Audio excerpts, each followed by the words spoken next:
गांव में प्रचलित दंत कथाओं के अनुसार दशकों पहले इस हवेली में एक अघोरी साधक रहता था। कहते हैं कि अघोरी ने वहां अपनी साधना की थी और उस साधना में किसी बड़ी तांत्रिक शक्ति का आह्वान किया था। हवेली के आसपास की जमीन में विचित्र ऊर्जा महसूस की जाती थी। गांव के बुजुर्ग कहते थे उस अघोरी की साधना के दौरान कुछ ऐसा हुआ कि वह तांत्रिक शक्ति इस दुनिया में कैद हो गई।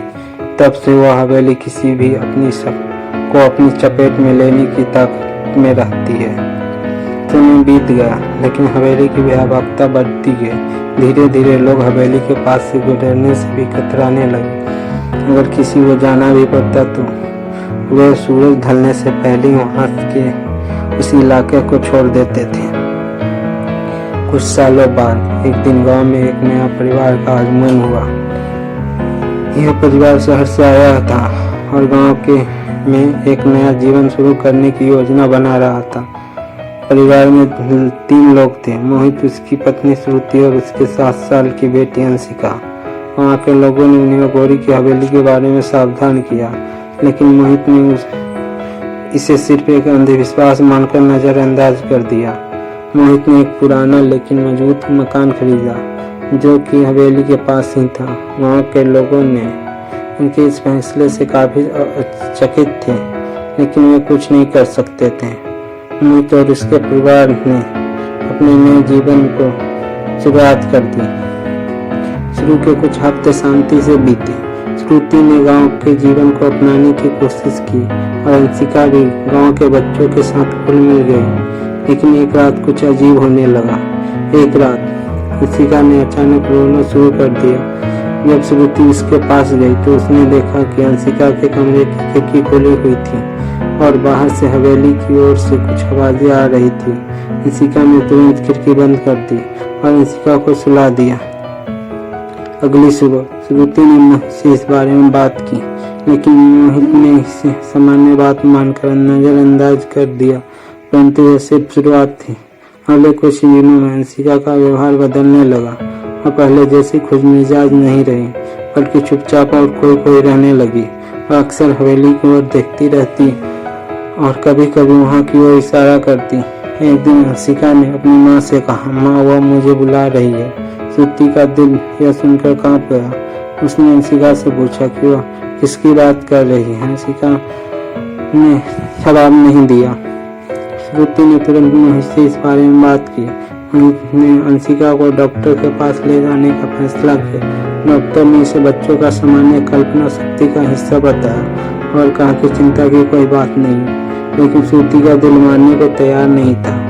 उसे लगता था कि कुछ तो गड़बड़ है। एक रात जब मोहित और श्रुति सो रहे थे, अंशिका चुपके से अपने कमरे से निकली और हवेली को जाने लगी। श्रुति को अचानक नींद खुली और उसने देखा कि अंशिका बिस्तर पर नहीं है और तुरंत बाहर दौड़ी और देखा कि अंशिका हवेली की ओर जा रही है।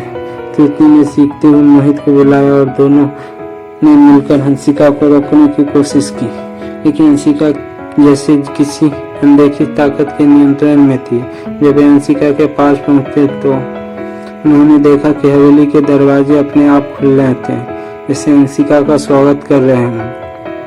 मोहित और श्रुति ने अब पूरी ताकत से अंशिका को खींचा और उसे घर ले गए, लेकिन अंशिका की हालत और भी बिगड़ गई और बिना वजह चिल्लाने लगी। उसका शरीर ठंडा पड़ गया और उसकी आंखें पूरी तरह सफेद हो गई। मोहित और श्रुति ने गांव के बुजुर्गों की मदद मांगी। उन्होंने बताया कि अंशिका पर हवेली में गैर आत्माओं का साया हो गया है। अब सिर्फ एक ही रास्ता था, अघोरी की अधूरी साधना को पूरा करके आत्माओं को मुक्त करना। गांव के पुजारी ने बताया कि साधना के लिए विशेष शांतिक विधियों का पालन करना पड़ेगा और यह काम आसान नहीं होगा। मोहित ने इसे करने का फैसला किया, चाहे इसके लिए उसे अपनी जान भी क्यों न देनी पड़े। अगली रात मोहित ने पुजारी और कुछ गांव वालों के साथ हवेली में प्रवेश किया। हवेली के अंदर का माहौल भयानक था। हर कोने में अजीबोगरीब चित्र बने हुए थे और हवा में एक अजीब सी दुर्गंध थी। पुजारी ने तांत्रिक साधना शुरू की। जैसे साधना आगे बढ़ी, हवेली के अंदर की ऊर्जा और भी ज्यादा विकट होने लगी। अचानक हवेली के चारों ओर दीवारें हिलने लगी और जमीन में दरारें पड़ने लगी। हवेली की दीवारों से खून बहने लगा और चीखें गूंजने लगी। मोहित और बाकी लोग का दिल जोर से धड़कने लगा, लेकिन पुजारी ने शांति का संकेत दिया। उसने साधना की को और तेज कर दिया। मंत्रों की गूंज चारों ओर फैलने लगी। तभी हवेली के अंदर भयानक आवाज़ चलने लगी, जैसे कोई अदृश्य ताकत पुजारी की साधना को रोकने की कोशिश कर रही हो। लेकिन पुजारी ने अपनी शक्ति पूरी तरह लगाकर साधना को पूरा किया, प्रयास किया। अचानक एक तेज चमत्कार रोशनी फूट पड़ी और हवेली के अंदर के सभी आत्माएं उस रोशनी में समा गई। हवेली की दीवारें हिलना बंद हो गई और चीखें धीरे धीरे शांत हो गई। पुजारी ने मोहित को बताया कि साधना सफल हो गई है। अब हवेली की आत्माएं मुक्त हो चुकी है और अंशिका भी ठीक हो चुकी है। मोहित ने राहत की सांस ली, लेकिन हवेली से बाहर निकलते वक्त उसकी नजर अघोरी की एक तस्वीर पर पड़ी, जिसमें वो मुस्कुरा रहा था। उस रात मोहित घर पहुंचा तो उसके देखा कि अंशिका पहले से बेहतर थी। उसके चेहरे पर एक चमक आ गई थी, यह पहले गायब हो चुकी थी। श्रुति ने मोहित को गले लगाया और कहा, सारा हमारा परिवार बच गया। लेकिन कहानी अभी खत्म नहीं होती। अगले दिन जब मोहित और श्रुति गांव के मंदिर में धन्यवाद करने गए तो पुजारी ने उन्हें एक अंतिम सच बताया। उसने कहा, मोहित तुम्हारे हवेली की आत्माओं को मुक्त कर दिया है, लेकिन अघोरी की आत्मा अभी वहाँ कैद है। वह तुम्हारे साहस का इंतजार कर रहा है और तुम उसे मुक्त नहीं कर सके तो यह चक्र कभी खत्म नहीं होगा। मोहित ने यह सुनकर सिर हिलाया। उसने एक नया संकल्प लिया। वह जान गया था कि उसकी और उसके परिवार की मुक्ति का रास्ता अघोरी की आत्मा को मुक्त करने में ही है।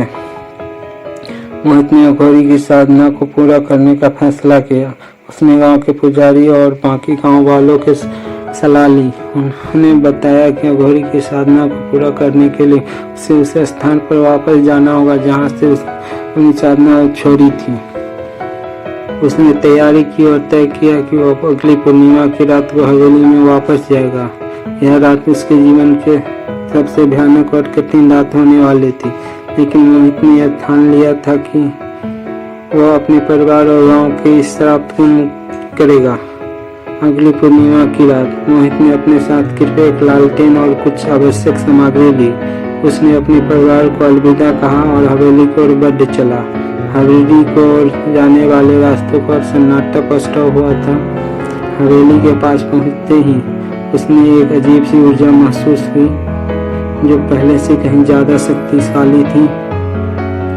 मोहित ने दिल को मजबूत किया और हवेली के अंदर प्रवेश किया। हवेली के अंदर का वातावरण पहले से भी ज्यादा भयावह था और धीरे धीरे उस कमरे की ओर बढ़ा जहाँ अघोरी ने अपनी साधना की थी। कमरे में प्रवेश करते ही उसने देखा कि वहाँ का माहौल पूरी तरह से बदल चुका था। कमरे के बीचों बीच एक त्रिकोणाकार चिन्ह बना हुआ था, इसके चारों ओर अघोरी के उपकरण बिखरे हुए थे। त्रिकोणाकार चिन्ह के बीचों बीच एक पुरानी धूल से भरी हुई किताब रखी थी, जो अब भी किसी अज्ञात शक्ति से जीवित प्रतीत हो रही थी। कमरे की दीवारों पर अघोरी के हाथ के बने चित्र थे, भयंकर राक्षसों, मांसाहारी जानवरों और तांत्रिक प्रतीकों से भरे हुए। कमरे के चारों ओर फैली हुई अदृश्य ताकत को मोहित स्पष्ट रूप से महसूस कर सकता था। वह यही जगह थी जहां अघोरी ने अपनी साधना अधूरी छोड़ी थी और यहीं से मोहित ने उसे पूरा करना था। मोहित ने लालटेन की रोशनी में उस किताब को खोला। किताब में अघोरी द्वारा लिखे गए तंत्र मंत्र और साधना की प्रक्रिया का विस्तृत वर्णन था। जैसे जैसे मोहित ने पन्ने पलटे, उसे लगा कि कोई अदृश्य शक्ति उसके ऊपर हावी हो रही है। पन्ने खुद ब खुद पलटने लगे और किताब से एक गहरे रहस्यमय स्वर में मंत्रों का उच्चारण होने लगा। मोहित ने हिम्मत जुटाई और खुद को साधना के लिए तैयार किया। पुजारी ने मोहित को पहले ही बताया था कि यह साधना बहुत जोखिम भरा हो गई और अगर इसमें कोई गलती हुई तो न केवल मोहित की जान जाएगी बल्कि उसके परिवार और पूरे गांव पर भी भारी संकट आ सकता है। मोहित ने मन में मां दुर्गा का स्मरण किया और किताब में लिखे मंत्रों का पाठ शुरू किया। जैसे ही उसने मंत्रों का उच्चारण करना शुरू किया, कमरे में अचानक ठंडी हवाएं चलने लगी। हवाएं में तेजी से एक अजीबोगरीब गंध फैल गई, मानो सड़े गले मांस की। दीवारों पर बने चित्र जीवंत होने लगे और मोहित को लगा कि वे उसे घूर रहे हैं। हवेली की छत से चिड़ियाओं की तरह चीखने की आवाज आने लगी। मोहित का दिल जोरों से धड़कने लगा, लेकिन उसने खुद को संयत रखा और मंत्र का पाठ जारी रखा। साधना के मध्य में मोहित ने महसूस किया कि कमरे का तापमान अचानक गिर गया। उसके चारों ओर एक अंधेरा फैल गया, मानो किसी अदृश्य शक्ति ने उसे घेर लिया हो। और आवाजें जो अब तक हवेली में गूंज रही थी, वो एक ही स्वर में बदल गई, एक भयंकर चीख जो हवेली के हर कोने में आ रही थी। मोहित ने अपनी आंखें बंद कर ली और अपनी पूरी शक्ति से मंत्रों का जाप करने लगा। अचानक उसके अपने पास किसी उपस्थिति महसूस की। उसने धीरे से अपनी आंखें खोली और देखा कि कमरे के बीचों बीच एक धुंधली आकृति प्रकट हो रही है। यह वही अघोरी था जिसने इस हवेली में अपनी साधना शुरू की थी। उसका चेहरा विकृत था और उसकी आंखों में एक भयानक रोष था। वह धूल के रूप में प्रकट हुआ और मोहित के चारों ओर घूमने लगा। अघोरी की आत्मा ने एक गहरी भयानक आवाज में कहा, कौन हो तुम? इसने मेरी साधना को हस्तक्षेप करने का साहस किया। क्या तुम मेरे क्रोध का सामना कर सकोगे? मोहित का शरीर से उठा, लेकिन उसने अपने ध्यान को काबू में रखा। उसने अघोरी की आत्मा से कहा, मैं मोहित हूँ।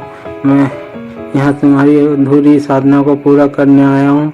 तुम इस दुनिया में इतने समय से कैद हो और तुम्हारी आत्मा को मुक्ति चाहिए।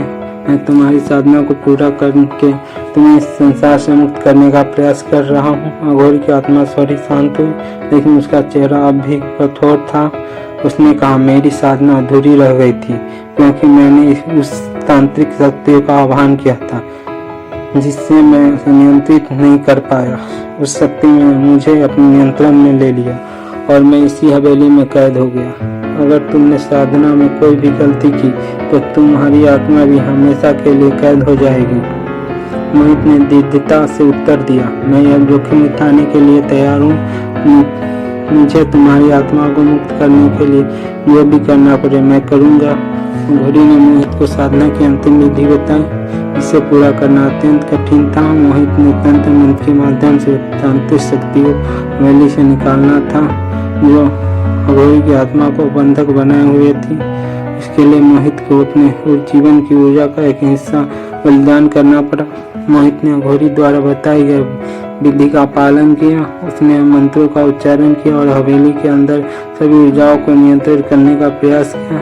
जैसे ही उसने अपनी जीवन शक्ति का बलिदान दिया, हवेली में एक भयंकर तूफान सा आया।